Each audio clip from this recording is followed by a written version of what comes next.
Our next topic is electrostatics of conductors and dielectrics. Conductors at electrostatic equilibrium we will discuss. Suppose if you take one electric conductor.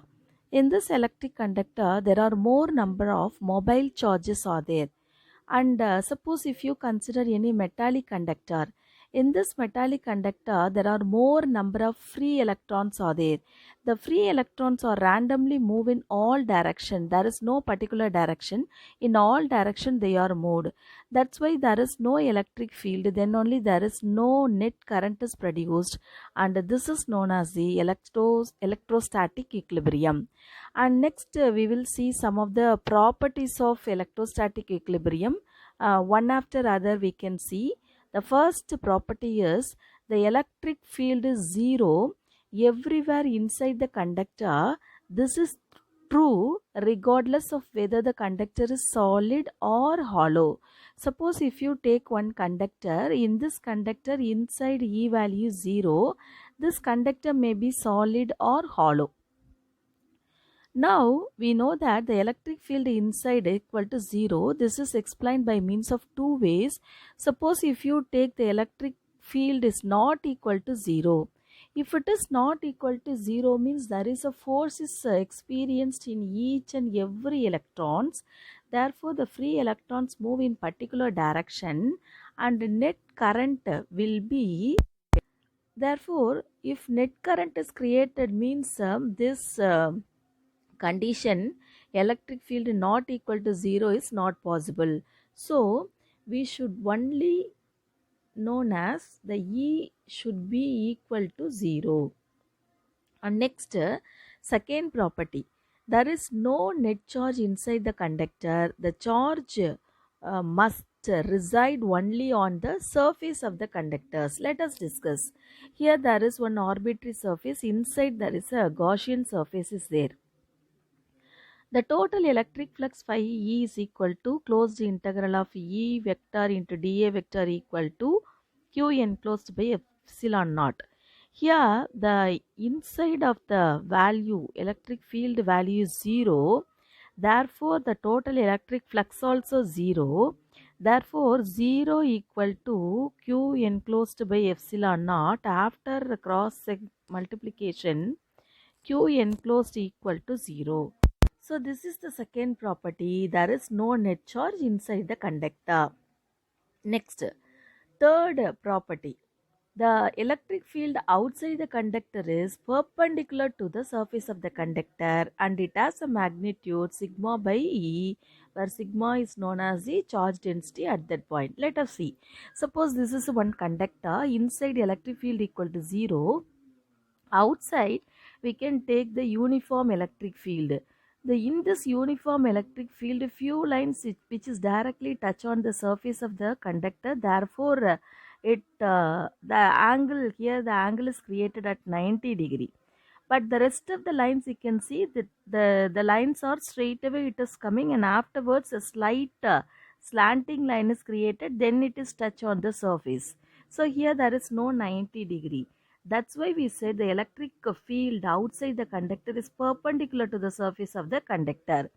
And here we can get an extra point, that is why the electric field parallel to the surface, or if electric field is parallel to the surface, what will happen? Let us see. If electric field is parallel to the surface, the free electrons gets accelerated. So because of free electrons accelerated, the free electrons are moving in particular direction.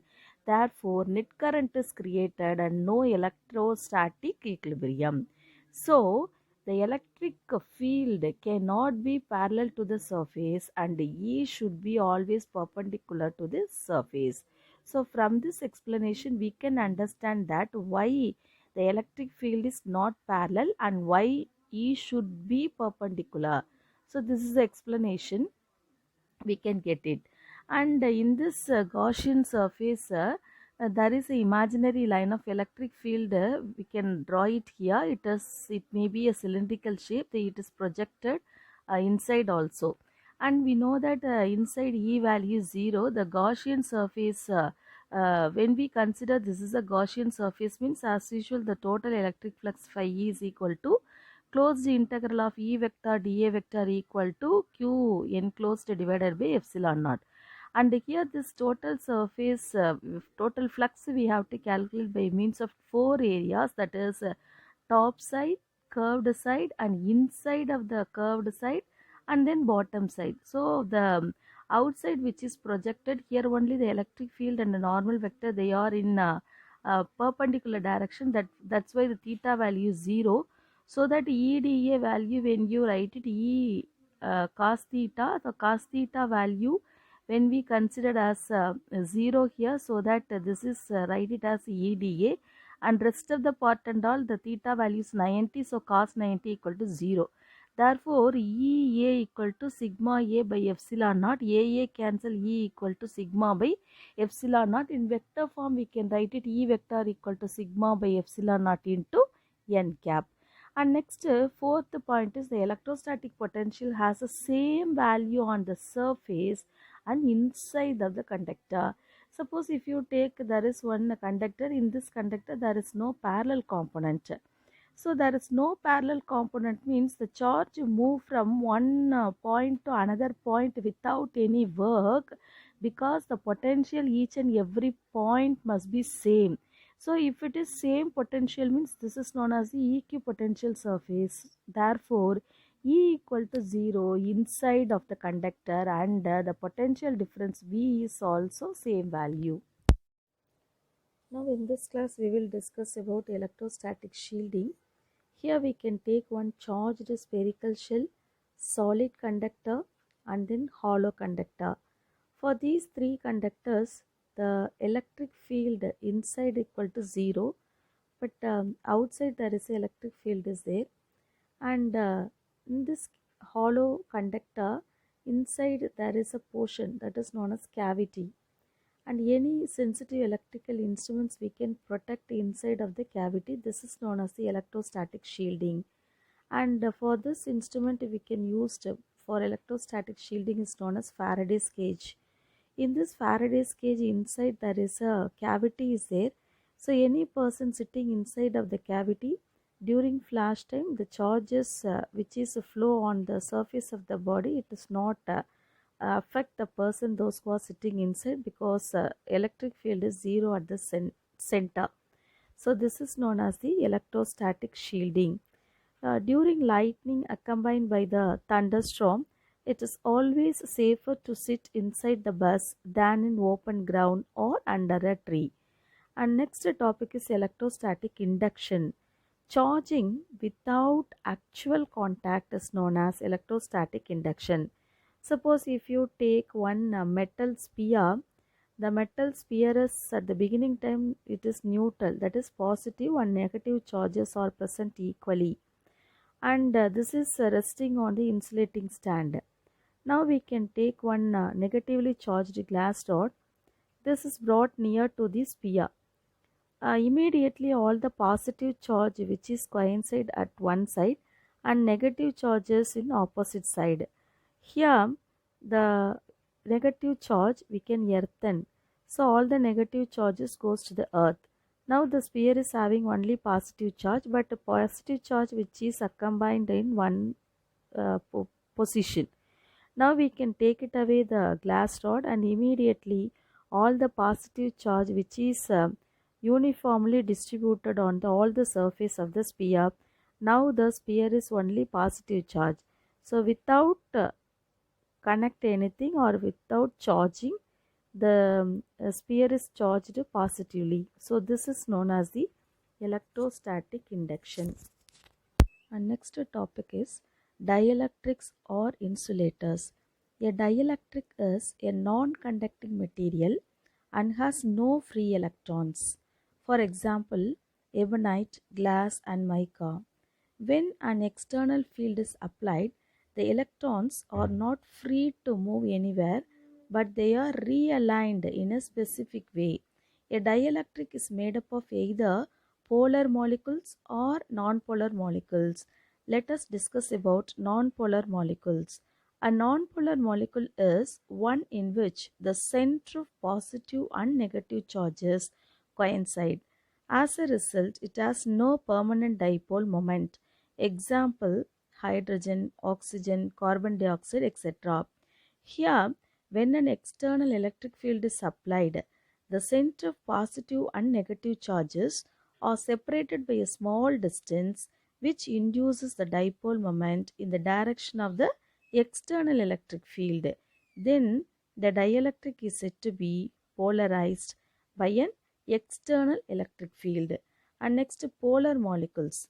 In polar molecules, the center of the positive and negative charges are separated even in the absence of the electric field. They have a permanent dipole moment. Example, H2O, N2O, HCl, etc. When an external electric field is applied, the dipole inside polar molecule tend to align in the direction of electric field. Hence, a net dipole moment is induced in it. Then, the dielectric is said to be polarized by an external electric field. And next topic is polarization. In the presence of an external electric field, the dipole moment is induced in the dielectric material. So now polarization P vector is define the total dipole moment per unit volume of the dielectric. Suppose if you take the polarization is directly proportional to the strength of the external electric field, this is written as P vector equal to Xe into E external vector. This is Xe is nothing but it is a constant called electric susceptibility, which is the characteristics of each dielectric. Now in this class we will discuss about induced electric field inside the dielectric.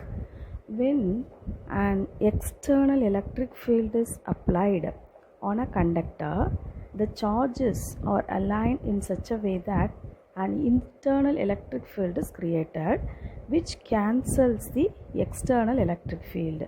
But in the case of dielectric, which has no free electrons, the external electric field only realigns the charges so that the internal electric field is produced. The magnitude of internal electric field is smaller than the external electric field. Therefore, the net electric field inside the dielectric is not zero, but it is parallel to the external electric field. Suppose let us consider a rectangular dielectric slab placed between two oppositively charged plates. This is shown in the diagram. The uniform electric field between the plates acts an internal electric field which polarizes the dielectric placed between the plates. So the positive charges are induced on one side of the surface and negative charge are inside on the other side of the surface. But inside the dielectric, the net charge is zero even in small volume.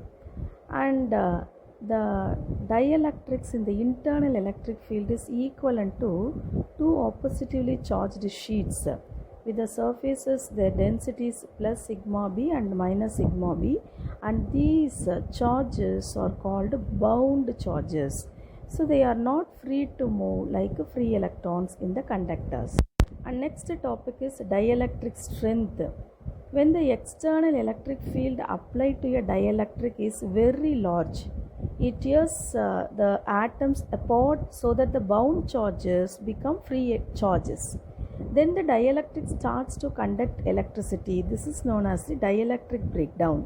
So the maximum electric field the dielectric can withstand before it breakdowns is known as the dielectric strength. For example, the dielectric strength of air is 3 into 10 power 6 Vm minus 1. Suppose beyond this, the electric field is applied, a spark is produced in the air.